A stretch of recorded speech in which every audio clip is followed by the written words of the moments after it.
Hi everyone, welcome to Saturday. I hope you all are having a good day and it's warm where you are. It's 77 degrees here in Oro Valley, Arizona. Gorgeous day. And I'm cooking through Corona again today.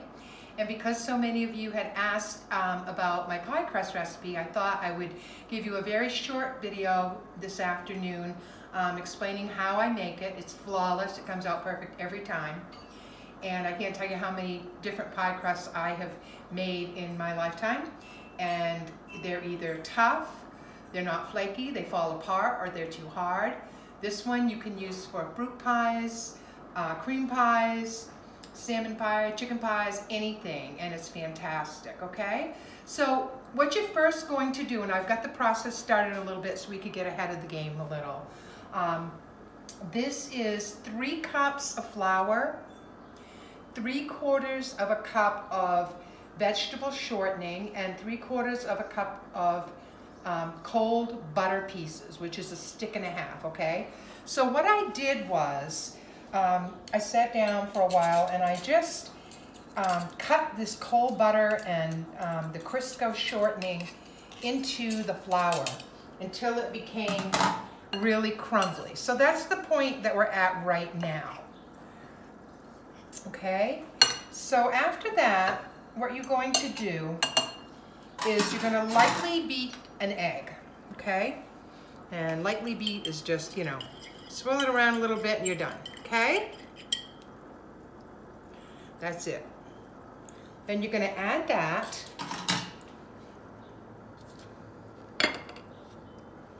Okay? And then next, you're going to add 1 tablespoon of white vinegar. The vinegar is the key to an awesome pie crust. That in the ice cold water, okay?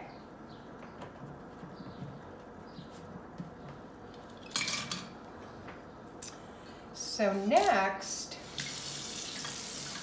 I'm gonna grab a spoon, which I probably should have had ready and waiting and didn't. Okay, here we go. And then you're going to add about 5 tablespoons of cold water. And you can kind of tell by the consistency, and that's what I really want you to see closely in this, is the consistency of this crust when it's all mixed in. I'm going to start with 5, and I've made this a number of times, and I happen to know that it really does take a little more than 5. So, but we'll give it a start, okay? Mix it all in, and we'll see how it does, okay? It's a really fantastic recipe. What I like about it the most is once you're ready to use it, which isn't going to be until after it chills for 20 minutes in the refrigerator, okay? It's got to be chilled.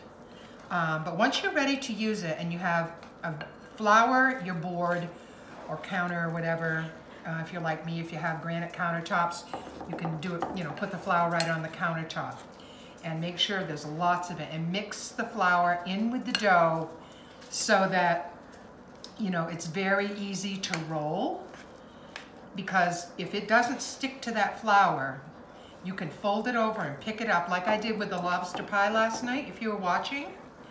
And it's very easy to handle, it doesn't break apart. So I think you'll really like it. Plus, it's the flavor of this. It's so good, and it's so flaky too. So I'm going to add a little bit more water, probably just so we know for sure.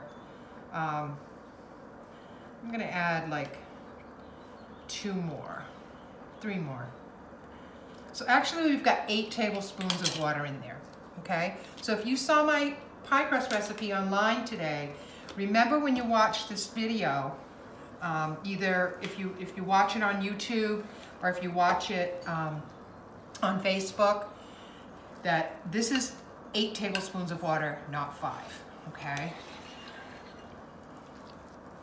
And that's just exactly the consistency that you want right there, okay? Make sure it's all mixed in good. And you can tell because you can't see the pieces of butter so much. You can see little flecks of yellow, and you obviously can't see the Crisco shortening or whatever type of, you know, vegetable shortening you end up using, okay? So I try to make these, like I use my pie crust all up in the last couple of weeks on recipes. So as soon as I have used it all, I try to take a little time, like I am today, and make it again, because if I want it, it's not something that I have to take a long time making to prepare a meal or something. I've got the pie crust already, okay?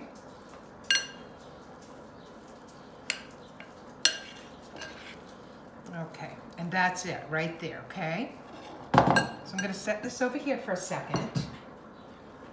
And then what you wanna do is grab your plastic wrap, tear off a nice piece.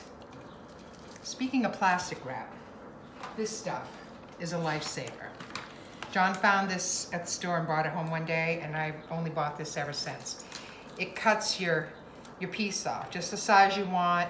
You're not wrestling with it, you know, and it works out really well. Reynolds Kitchens Quick Cut Plastic Wrap, right there, okay? Now what you're gonna do is you're gonna take half of this dough, because this recipe will make either 4 single crust pies or 2 double crust pies. So what I like to do is put half of it on the plastic wrap,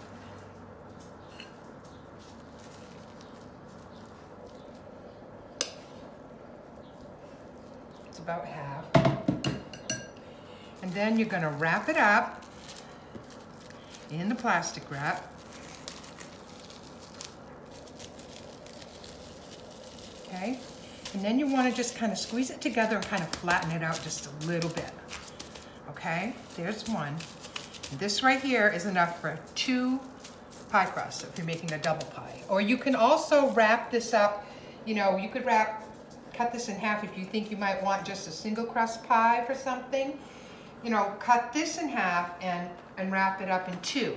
I'm gonna wrap it up for 2 crusts for each one, because I generally use it for either a chicken pot pie or my salmon pie with egg sauce that I make. And this, which requires, you know, 2 crusts. Since last week, when I had the rotisserie chicken and I made my own stuffing and gravy and vegetables, with the leftovers, I threw it in the freezer because the chicken had already been cooked. So I know at some point I'm going to be making a chicken pot pie. And I really don't make a lot of dessert type pies. Usually it's, you know, 4 meals, things like that. So for me, that works. And again, wrap it up, just like so. Flatten it out a little bit, so it's in a good, you know, already started to be in a thinner shape. Okay, there's that. And then all you do is you just put it in the refrigerator for 20 minutes. And then you can use it after 20 minutes. But it's very important that this pie crust is refrigerated for 20 minutes, because then it's going to be really good to roll out. And once it's been in there for 20 minutes, if you want to put one or both in the freezer and use them whenever you need them, you can. They'll keep in the refrigerator for about a week. I wouldn't try it for any longer than that. But anyway, it's an excellent recipe. You can't go wrong with it. So that's about it. I'm just here to give you the pie crust recipe and show you how it's done. And I'm going to come back a little bit later because we have a really nice, quick dinner that involves ribs in the crock pot that I put in this morning with my homemade apple smoked barbecue sauce. And I'm going to show you how I make my Parmesan potatoes. And I will be back to do that for you in just a little bit, okay? Thanks so much for checking in. Have a great afternoon, and I'll see you soon.